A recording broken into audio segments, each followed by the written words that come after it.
All right. Welcome to the, excuse me, August 11th, 2026 LSP board meeting.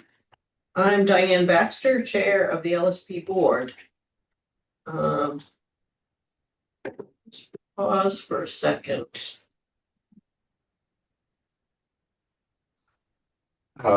Gail's here, Craig, Jamie, Natasha, Paul, and Terry.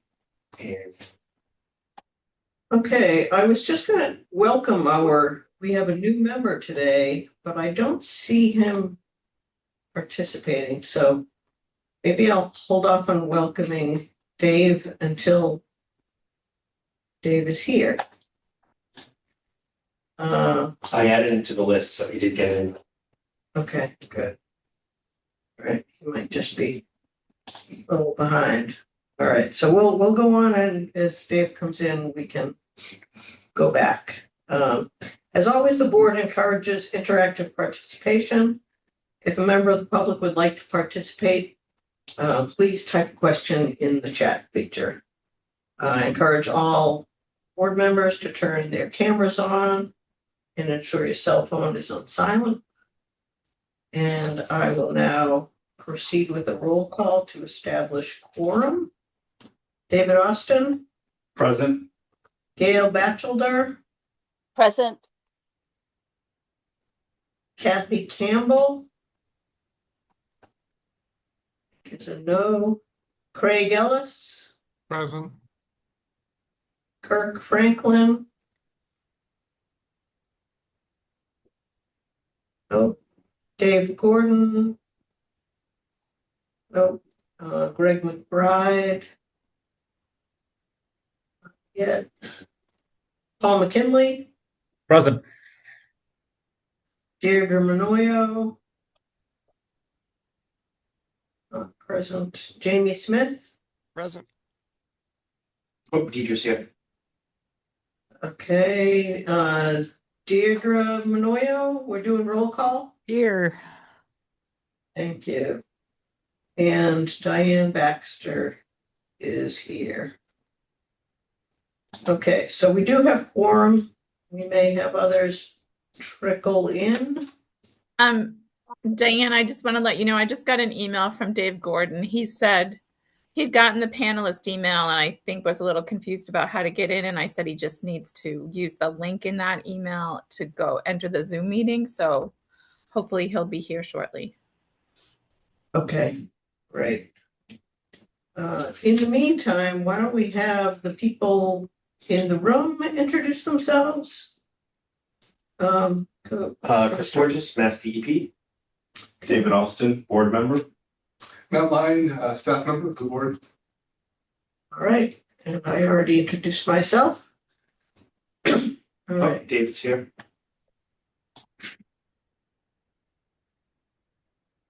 Okay, David, we were just doing quorum. So you're here now? That's good. I am. Welcome. Thank you.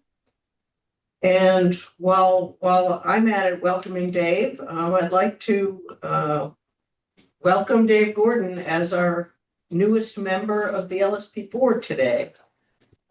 Dave is an environmental program manager with Peer Consultants PC and has over 32 years of strategic experience in environmental engineering, geotech, hazardous building materials, hazardous waste, industrial hygiene, and natural resource fields. He's a board certified environmental scientist with the American Academy of Environmental Engineers and Scientists, and has contributed to key environmental guidance documents that promote the protection of natural resources, including the Massachusetts Handbook for Delineation of Bordering Vegetated Wetlands, second edition of 2022, and the Massachusetts Inland Wetland Replacement Guidelines, second edition, also 2022. Dave is also a certified wetland scientist, a certified professional soil scientist, holds additional licenses and certifications in asbestos inspection and asbestos design, as well as lead safe renovation, currently serves on the board of the Association of Massachusetts Wetland Scientists. Please join me in welcoming Dave to the board. We're happy you're here. Thank you. Dave. Thank you very much. All right. So that brings us to the Continuing Education Committee meeting. Anyone who members of the public? Oh, sorry, yes, I forgot. It's always something I forget. Okay, for members of the public, we have Christine Lefert, Gloria McCarthy, Mary Ellen Morris, Matthew Kassane, Nancy Fitzpatrick, Rebecca Buswell, Rose Gerald, Seth Molofsky, and Sneha Kaligari. Excellent, thank you. All right, so Continuing Education Committee, David Austin, would you? Sure, I'm calling the continuing ed committee meeting to order at 12:08. No announcements that I know of or changes to the agenda. Meeting minutes from the June meeting. I make a motion to approve. Second. Or third? Any comments or edits on them from the public or the board? So going through the roll call, I guess, is approving the meeting minutes from June. Diane, Yes. David A is a yes. Paul, Yes. Gail, Yes. Craig, Yes. Jamie, Yes. Deirdre, Yes. and Dave was not with us. Old business, Matt has an update on demand course inventory. Yeah, so recall a few meetings ago, we talked about the on-demand course list and looking at identifying courses that are fairly old and going back to the course providers to have them review them. So there's a list of 7 courses that were identified as being older. 6 when we talked about at the last meeting, either being removed from the list or some were reviewed and deemed okay to stay. There was 1 course remaining, which was course 1811A, which was the Brownfields and Environmental Justice course. So I got word earlier today, that course will be removed and retired from the on-demand course offering from the LSPA. Great. Thank you. Kathy has joined us. Hi, Kathy. Hello. How's it going? So new business, we have a bunch of course requests to approve. I'm gonna do them in some groups so we can do less roll calls like we've done in the past. And I thought I'd do the first 3 together. The first one is EPOC, 2 credit live webinar and future on-demand course to be given in September. LSPA, a 2 credit offering on vapor intrusion in September, a live webinar, and then future on-demand course. And the third one, also from the LSPA, course on GIS, 1 credit, November membership meeting, live webinar, and future on-demand course. I make a motion to approve the 3 requests. Second. Any discussions from the public or the board? I'll go through the roll call, I guess, is approving the 3 requests. Diane, Yes. David is a yes. Paul, Yes. Gail, Yes. Craig, Yes. Jamie, Yes. Deirdre, Yes. Dave, Yes. Gordon, and Kathy. Yes. So those are approved, and then moving on to the ADHS conference in October, UMass Amherst. I'll just start with the actual conference request itself. Like past years, 1 to 2 credits for the conference and 1 to 1 credits for 4 short courses workshops. The workshops are listed there, 2, 3, 4, and 5. 4 credits, 4 credits, 3 credits, and 3 credits. I make a motion to approve that request number 4 on our list. Second. Any discussions? So a yes is approving the request. Diane, Yes. I'm a yes. Paul, Yes. Gail, Yes. Craig, Yes. Jamie, Yes. Deirdre. Yes. Thank you. Dave Yes. and Kathy. Yes. Great. Well, thank you. And then I was gonna group the next two together. They're Mass DEP request for presentations at the AEHS conference. Item 5 is workshop number 1. It's 3 regular credits and 1 DEP credit. So 4 hours in person and live webinar. And the second request from DEP is platform session, part of session number 12, and it's 1.5 DEP credits from 1:30 to 3 during session number 12. Make a motion to approve those 2 requests. Second. Any comments or discussion? Public? Board? The second one says it's 3 credits, 1.5 DEP, 1.5 regular. Is that correct? Just want to verify.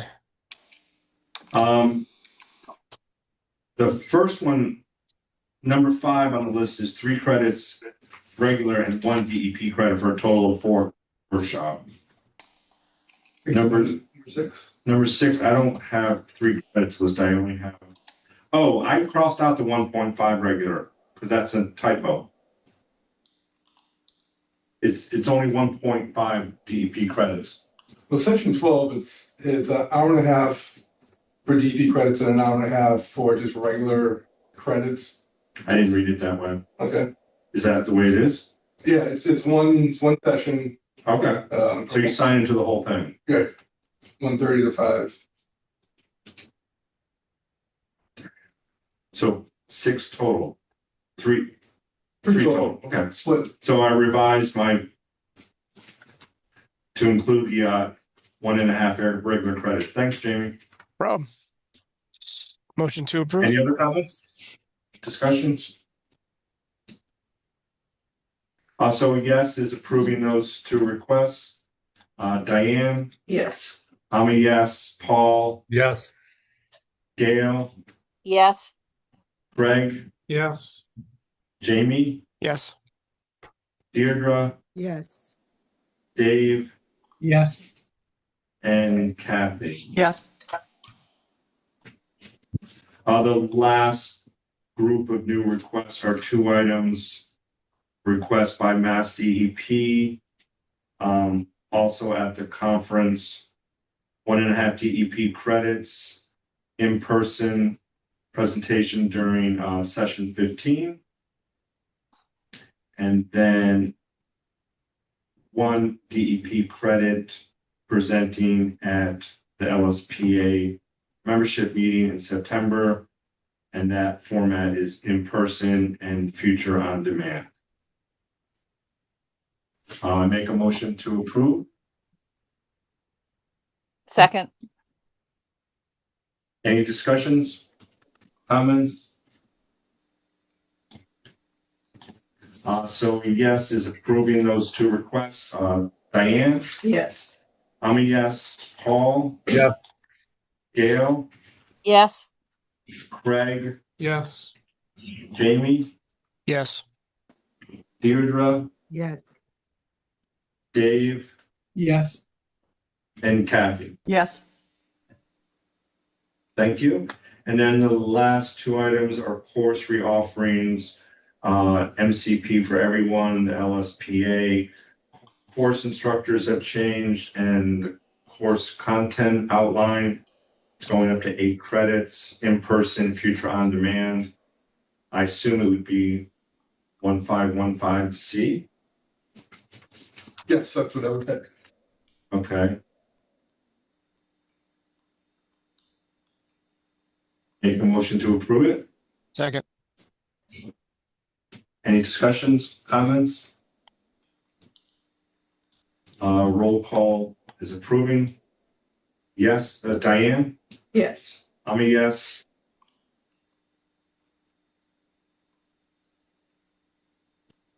Paul, Gail?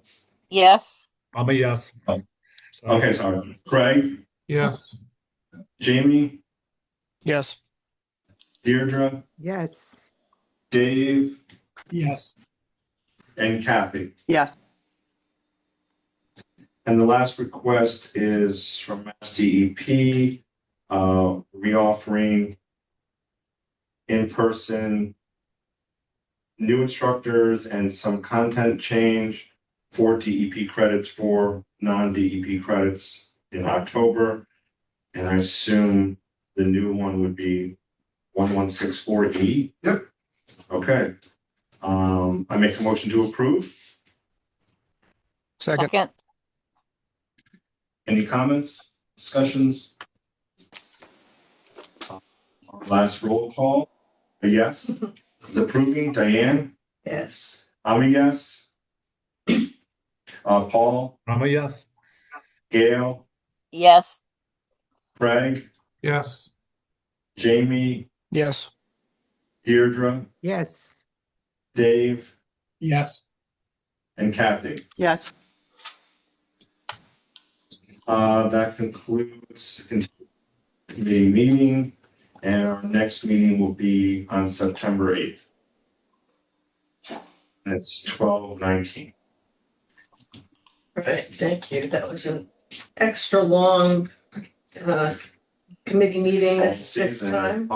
Exactly. And I think we had no courses last time, so it's always a balance. Okay, next up is the Professional Conduct Committee meeting. But due to lack of agenda items, we will not be holding. Okay, good. I couldn't find it in the. Did I miss it? Oh, good. Okay, so thus begins the board meeting. Call to order at 12:20.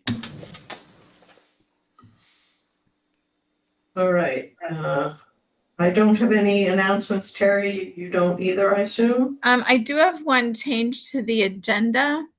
Okay, So after item 4, review of the draft minutes from June, I'd like to add an update from Sneha Kalagarla regarding the board's online platform. So that'll be number 5. okay. I have that on my version. I don't think it's what went out in the packet. I think we found out right after the packet went out that Sneha will be okay. joining us. Okay, good. All right, that's good. So first item is review of the draft minutes of our last meeting, which was on June 9th. Did anyone have any comments or changes to that? Motion to approve as written. Second. Okay. We'll take roll call. Yes is to approve the minutes. David, Yes. Gail, Yes. Kathy, Yes. Craig, Yes. Dave, Gordon wasn't here yet, right? Correct. Paul McKinley, Sorry, I was muted. Yes. Deirdre, Yes. Jamie, Yes. and I'm a yes. Okay, next up is an update from Sneha Kalgaria on the board's online platform. Welcome, Sneha. Thank you. Good afternoon, everyone. I just wanted to say thank you for the opportunity. So in regards with the LSP, the annual fees are completed. And I will say that we received the total revenue received online is 91%. For the LSP renewals, we are in the renewal season, and we have 35 renewals submitted, which will be the next section where you're going to approve the dockets. And everybody is submitted, nobody is waiting. So that's good. Recently, we did update professional reference form. We made it better for our professional references to provide reference to our LSPs.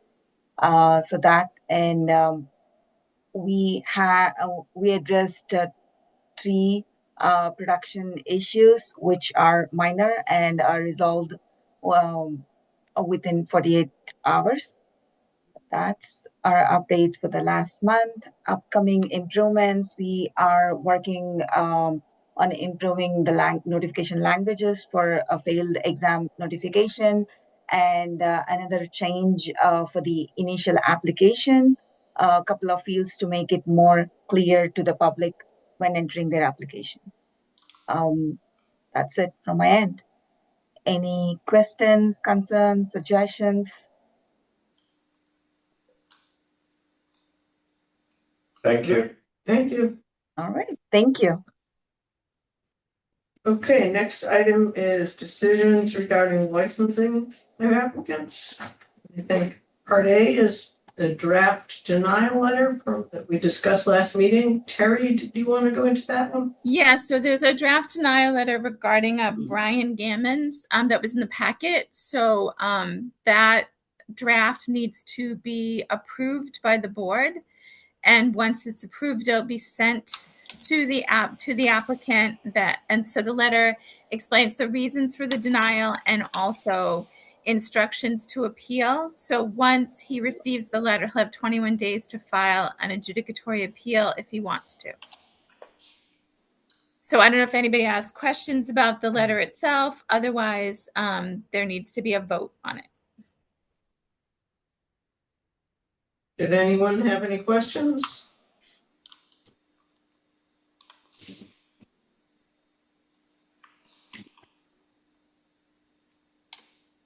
No. I will call a roll call. I was actually unable to access it for some reason. The Yeah, I couldn't open one it. document I in the can't back. open it. I was gonna recuse from voting, assuming I everyone was- else. And same here. One document I could not open. Yeah, I couldn't either. I think if Like we're no silent. one has read it, I- we have So no we- choice but to put off a vote until the next meeting.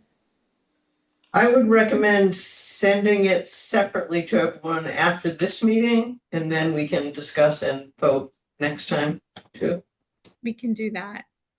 Yeah, that's too bad. But yeah, I don't think you obviously can't vote on something you haven't had a chance to review. Yeah. Sorry about that. I just saw it this morning and I couldn't Yeah. open it, and I'm assuming other people had read it, so I was just gonna be quiet. Yeah. Good for you. I had the same plan. Well, we're not voting on that. Okay, next is the application review panel docket. Yep, there's 2 candidates to discuss today. The ARP, I could not open it. Okay, I think that's okay. We have them Yeah. written. Yeah. The first one is Travis Hinman, number 5366. This is the application review panel number 371, which was members Franklin, Ellis, and Baxter. So I'll go through a little summary here. The applicant claimed a standard track path with a Bachelor's of Arts degree in Environmental Studies in 2001. It's noted that this degree is not a listed degree program for a standard track. However, the ARP determined that based on his college coursework, that he met the qualification to be a standard track candidate. The applicant claimed 12 years of total experience with 6+ years of relevant professional experience. The ARP met on July 9th to review and discuss the application. The ARP agreed that the applicant met the minimum requirement for relevant professional experience with a good diversity of experience. And the references confirmed his waste site cleanup decision-making experience.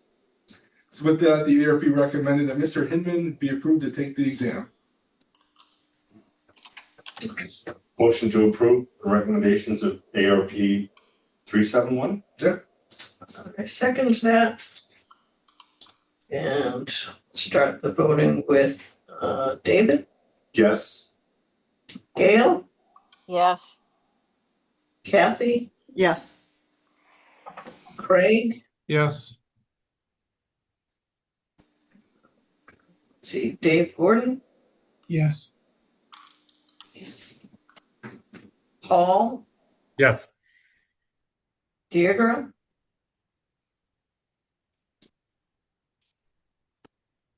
Deirdre's on mute.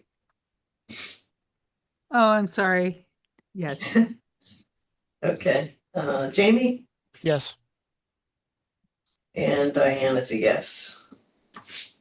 Next one. Our next one is Georgiana Nugent, number 1015. This is application review panel number 370, which was members McKinley, Batchelder, and McBride. This applicant qualified as a standard track with the Bachelor of Science degree in Geology and Environmental Science in 1998. The applicant claimed 19+ years of total experience with 5 years of relevant professional experience. The ARP met on June 30th to review and discuss the application. The ARP agreed that the applicant did not demonstrate sufficient waste site cleanup decision-making experience in the one RP position in the one RP project that was submitted. The project failed to adequately demonstrate that the applicant was a principal decision maker in waste site cleanup activities. Lastly, the applicant's references did not support waste site cleanup decision-making experience. So with that, the ARP recommended that Ms. Nugent be denied to take the exam. Were the 5 years a part of the 19 or in addition to the 19? That's part of the 19. It's a Part of the subset of the 19. Okay. Make a motion to accept the recommendations of ARP 370. Second. All right. Any other questions or comments before we vote? Okay, David, Yes. Gail, Yes. Kathy, Yes. Craig, Yes. Dave Gordon, Yes. I'm a yes. Deirdre, Yes. Jamie, Yes. and Diane, I'm a yes. Okay, next up is renewal applications. Tasha gonna report out on the dockets. Hi, so we have a total of 37 LSPs across 2 dockets today seeking renewal. Thank you. I have a so question before we vote. My husband is on it. Can I vote?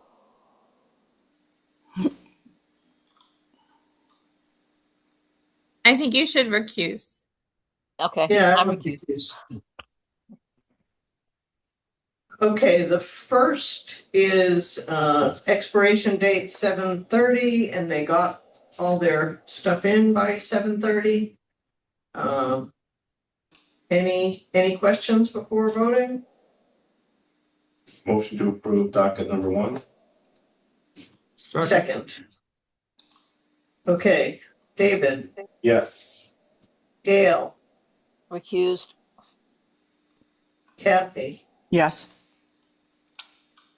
Craig, Yes. David Gordon, Yes. Paul, Yes. Deirdre, Yes. Jamie, Yes. and I also recuse. Okay, the next docket is Can you bring the next one up? Yeah, there we go. So these four, is it just four of them? Is at the bottom? Yes. Had requested a 90-day extension, so their new expiration date would be 10/30/2026. Motion to approve docket number 2. Second. Second. All right, David Austin, Yes. Gail, Yes. Kathy, Yes. Craig, Yeah. Dave G, yes, Paul, Yes. Deirdre, Yes. Jamie, Yes. and Diana's a yes. Okay, renewal status report. Matt? But yes, so we had a large group of LSPs on the July 30th renewal list, 56 LSPs in total were on that list. And a total of 46 were approved for renewal. So for the balance of 10, 7 LSPs notified us of their retirement, and 3 LSPs had lapsed and did not renew. Natasha will read off the list of the retirements. Hi, so for 7:30 retirements, we have Elliot Steinberg, LSP 9663, Keith Johnson, LSP 9789, William Fabry, LSP 9652, Thomas Camberry, LSP 3788, Farouk Sadiq, LSP 9845, Lyons Witten, LSP 8066, James Nuss, LSP 7349, and one retirement for our 130 group, Peter Najroni. This is going to be LSP 4620, who has requested status be updated from lapse to lapse retired. Thank you. You're good, thank you. Overstep. Yeah. All right, other licensing related matters. Matt, scheduling of future ARPs? Yes, for Alexander Dewhurst, we had an ARP assigned last time, 369 members, Campbell, Smith, and Manoyo. That ARP met on June 23rd. The ARP requested more information from the applicant, and that information is pending. So once that information is received, the ARP will meet again to discuss. And we have one new LSP application received since the last meeting, so we need an ARP. The applicant is Cody Johnson. He's from WSP USA. Looking for volunteers to serve on that ARP. I can do it. I'm happy to, Matt. Paul? Is that Paul? Yep. Okay. Okay. Do you need a non-LSP? Yes, we do. Is that I you? will. I can. Apparently, yes. You're in. Thank you. I'll send you out the information shortly. Actually, there's 2 references. We're still waiting, so it might not be in the short term, but as soon as I get the last 2 references, I'll send you the information. Thank you. Can Dave shadow the process? We can talk about that later. That's probably a good idea. Yeah, that's it. Okay, the next item, Natasha will report out on the inactive status report. Hi, so we currently have 2 LSPs on inactive status. Total number of active LSPs 378. And for our annual fees report, on July 2nd, we had a total of 3 LSPs revoked due to failure to pay 2026 annual fees. Currently, we have 1 in the process of license restoration via a limited license application. Thank you. Right. Thank you. All right, next up is examinations, and Terry, I believe, will report out on that. Yes, I will. So the exams subcommittee met on July 15th and July 22nd to review some of the lowest scoring questions from the last 3 exam administrations. as well as comments regarding specific questions that were received from recent examinees.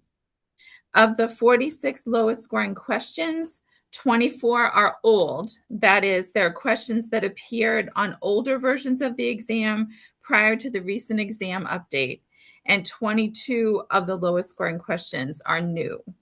Of the total questions on the current versions of the exam overall, approximately 326 questions, 63% are old, and 208 are new, which is 37%.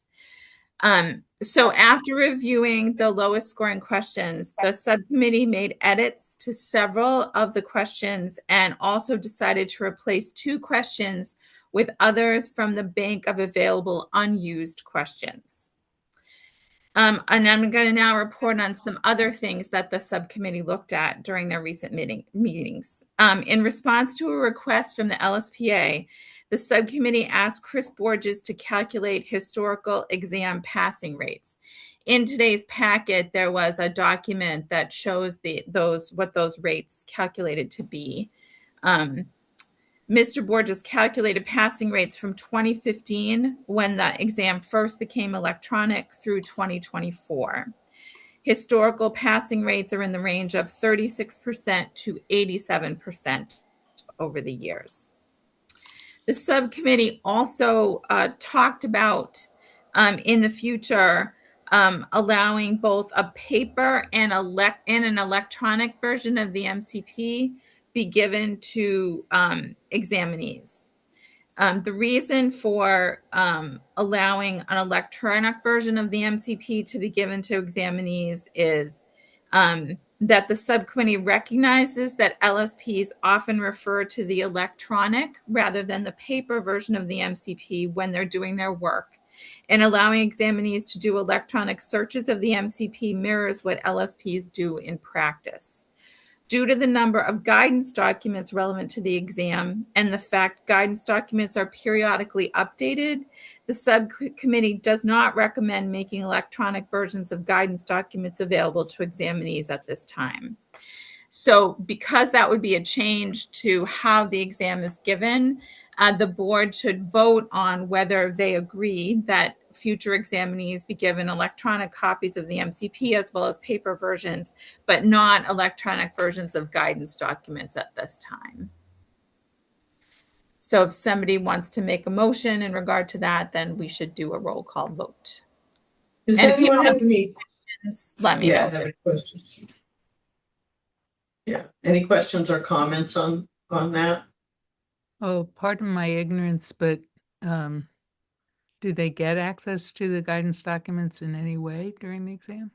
They do not. All the examinees are currently given is a paper version of the entire MCP. They're given like Post-its. They can use those to mark up the document, but they're not given any guidances. They are given in advance to sitting for the exam a document that lists all of the guidances that could be implicated by the questions, so they can use that as a study guide in advance. Thank you.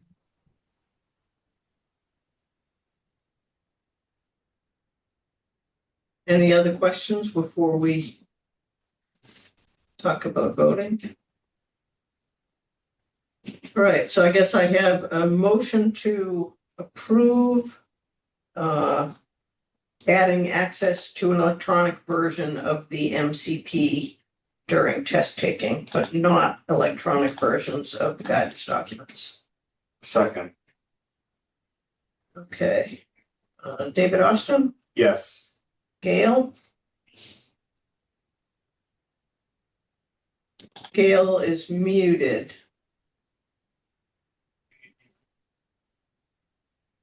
Go Yes, back to Gail. yes, the answer is yes.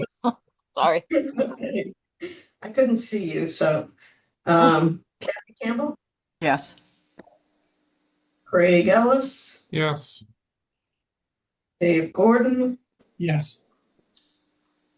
Paul McKinley, Yep. Andrew Manoyo, Yes. Amy Smith, Yes.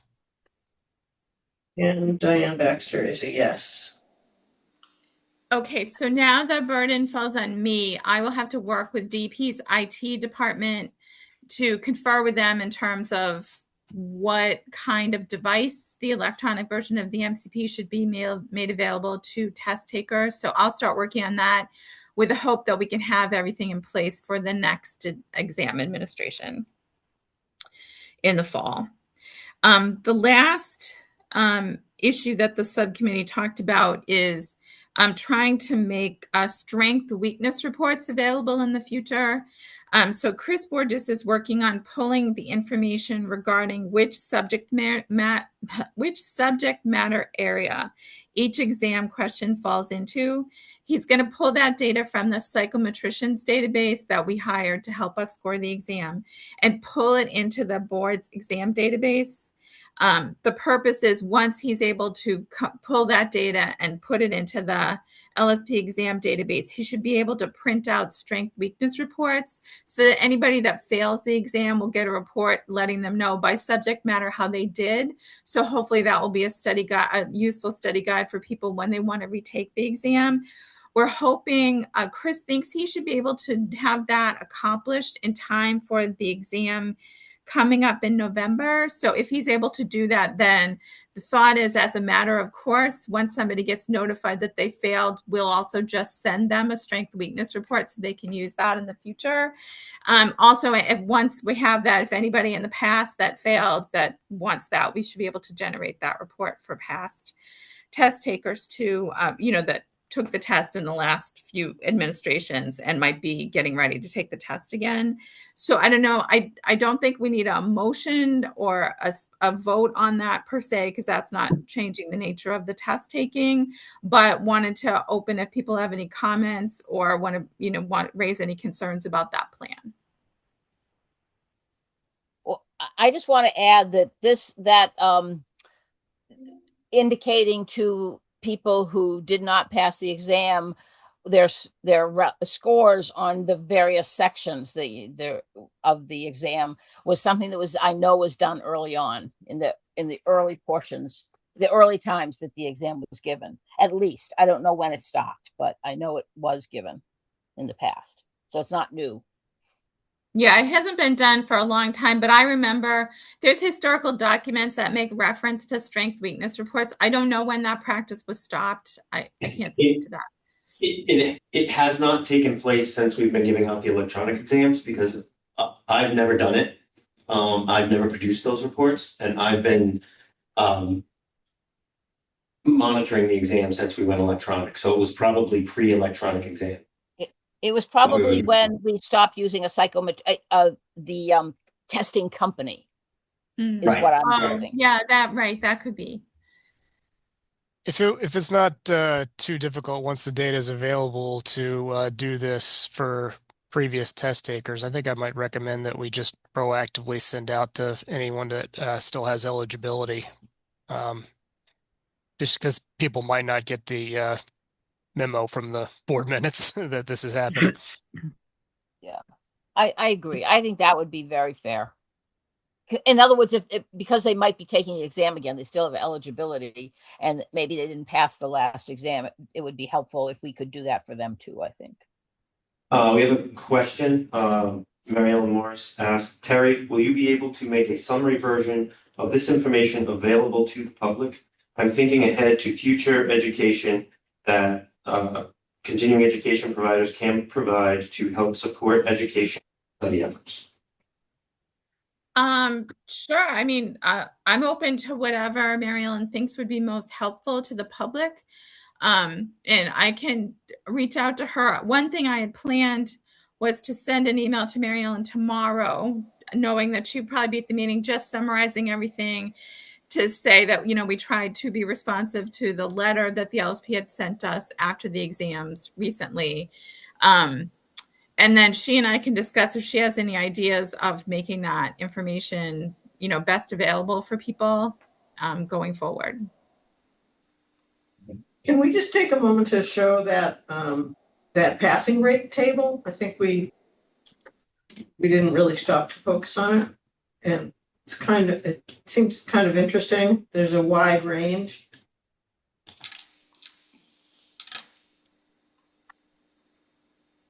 So you see in the past the passing rates ranged all the way from 36%, per year to what's the highest? 87 one year. And then if you scroll down, and then overall that was 61% pass, 39% fail. And first time test takers fared, so 62% pass, and repeat test takers didn't fare as well as first time overall. And then for the new exams, in the fall, 39%, so that's kind of in line with the lowest of the prior ones.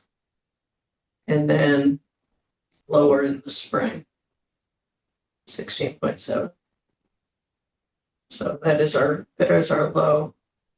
But again, you have to remember that they're not all new questions. So I think it's a complex story of what the cause is. And I think we're trying to address all the potential causes that we can by helping the LSPA improve the studying.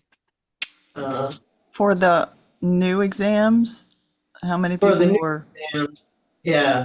how many So people were newly taking that exam? for people newly taking, I think the main things were we've looked at the questions that seemed troublesome. And then for eligible test takers or people who fail the exam, certainly help with the study guide, with the strength areas or weakness areas. And Kathy, I don't know off the top of my head, like right now, how many like the people took it in the fall, this spring were first time test takers. That's what you were asking, Yeah. right? Yeah, I don't know if Matt, you know that off the top of your head. I think we'd have I to. can follow up and do a count later. I don't have it on the top of my head right now. Yeah, that's what I don't remember. I think there definitely were some repeats, but I don't know the percentages. Right. Yeah, I forget what that was too. Good point, Kathy. How many Sorry. possible test takers are there for November now with the approvals? We approved 1 to 21 right now that are approved, and we have the 2 ARPs open, so could be up 23. How many of those are new? Yeah. How many of those are new versus, or are those all new? No. Or no? 14 So 14. are retakers, and then between 7 and 9 new ones. First time.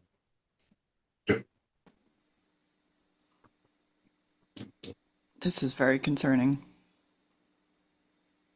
I'm sorry if I missed this, but Matt, are we going to notify the people that are currently eligible and going to be taking the test in November that they can now have access to an electronic copy of the MCP? I think that's a good idea, but I want to make sure that working with internal IT, that in fact we will have that. So once we have that confirmed, then we'll let people know. Yeah, that might be a rather lengthy process. I'm just warning. IT here seems to they take a while to do stuff. That's all I'm saying. So I'll start working on this tomorrow, but I don't know. So we'll see how it goes. And Paul, the exam test takers, they get emails about a month before, 6 months or 6 weeks before to register, and we're in correspondence with them. So I'm sure if we do have the electronic MCP ready to go, we can notify them in those emails. Yeah, and if for any reason we don't have it ready, when those notification emails go out, the people can start to register. But we do sometime between that and the exam we'd certainly let people know as soon as we can. I have no idea what IT will say or what will be required or how difficult it will be. I have no idea. Any other questions, comments?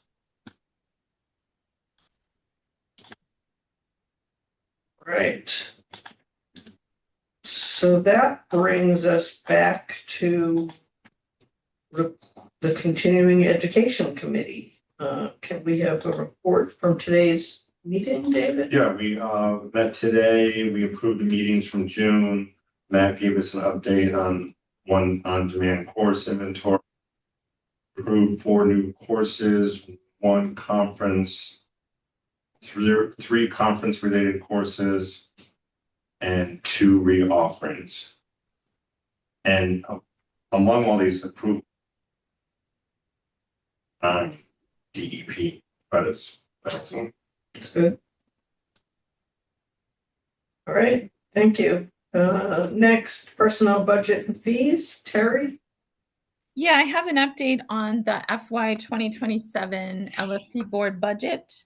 So the board's final number is 386,896, which is slightly down from our FY 2026 budget, which was 394,154. But I think with that final 2027 number, we should be fine to be able to carry out what we need to do. That's all I have on that topic. Very good. Next topic is LSP board course. Terry? Yep. So yesterday, Kathy, Gail, and I met to start talking about preparing an upcoming course to be presented in conjunction with the LSPA. My next order of business is to reach out to Mary Ellen Morris to see in terms of what she thinks, ideal scheduling would be from the LSPA's perspective.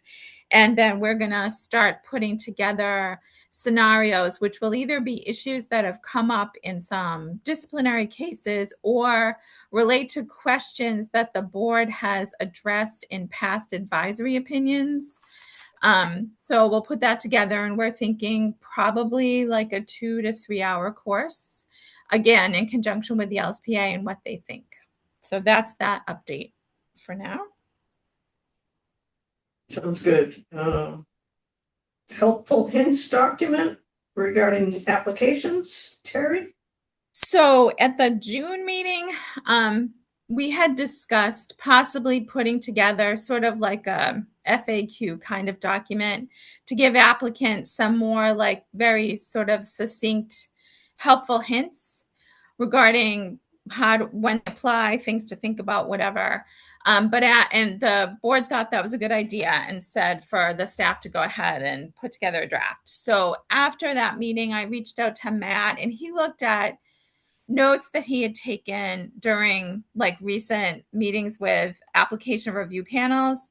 And the kinds of comments that had been raised were things like reminding applicants to look at the relevant definitions in the regulations, or have applicants think about maybe getting a broader range of work experience. And when I got those, I was like, those aren't the kind of comments that seem to me conducive to like a helpful hints document in terms of reminding people to look at definitions and what are the relevant regulations.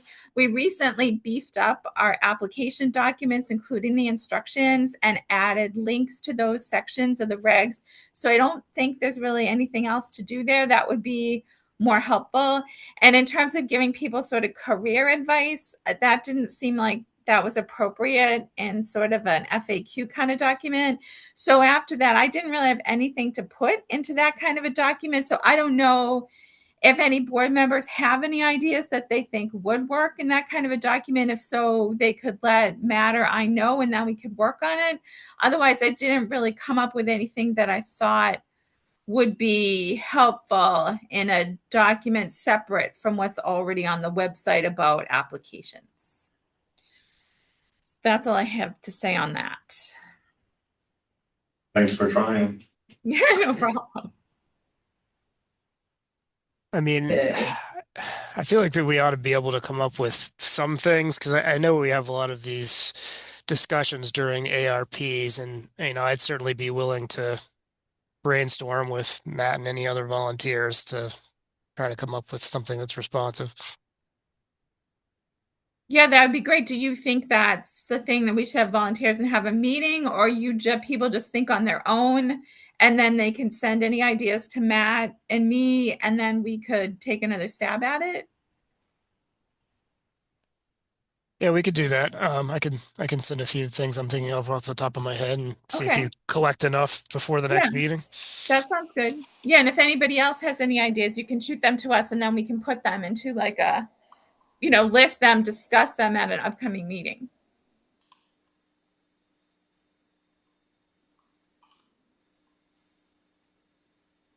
Right. Next up, other business. I don't have any other. Do you, Terry? I do not. Okay, then our next meeting is September 8th. And we will adjourn at 12:57.